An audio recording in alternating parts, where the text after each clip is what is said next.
Chapter 25. Now when Festus was come into the province after 3 days, he ascended from Caesarea to Jerusalem. Then the high priest and the chief of the Jews informed him against Paul, and besought him, and desired favor against him, that he would send for him to Jerusalem, laying wait in the way to kill him. But Festus answered, that Paul should be kept at Caesarea, and that he himself would depart shortly thither. Let them therefore, said he, which among you are able, go down with me, and accuse this man, if there be any wickedness in him. And when he had tarried among them more than 10 days, he went down unto Caesarea, and the next day, sitting on the judgment seat, commanded Paul to be brought.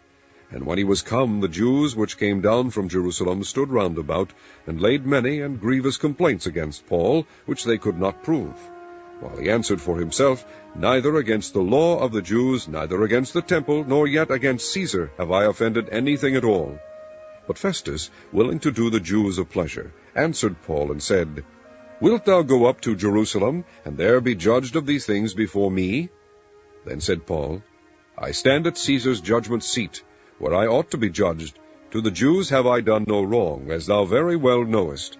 For if I be an offender, or have committed anything worthy of death, I refuse not to die. But if there be none of these things whereof these accuse me, no man may deliver me unto them. I appeal unto Caesar.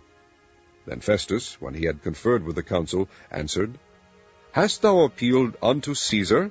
Unto Caesar shalt thou go.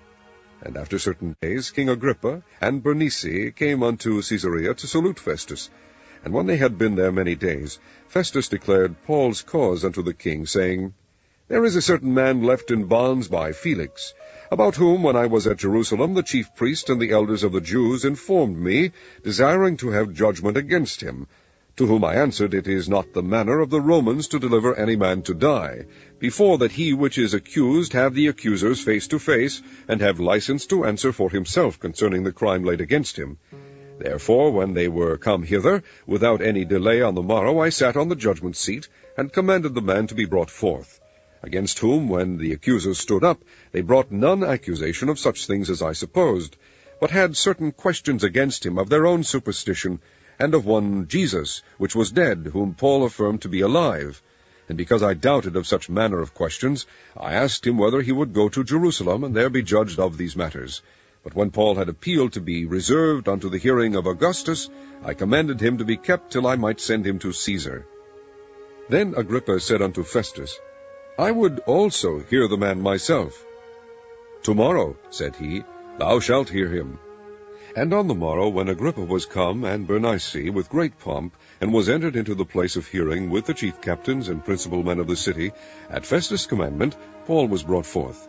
And Festus said, King Agrippa, and all men which are here present with us, ye see this man, about whom all the multitude of the Jews have dealt with me, both at Jerusalem and also here, crying that he ought not to live any longer.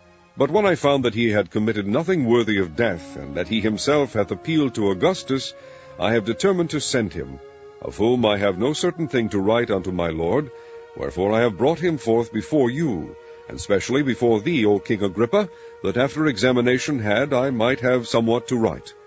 For it seemeth to me unreasonable to send a prisoner, and not withal to signify the crimes laid against him.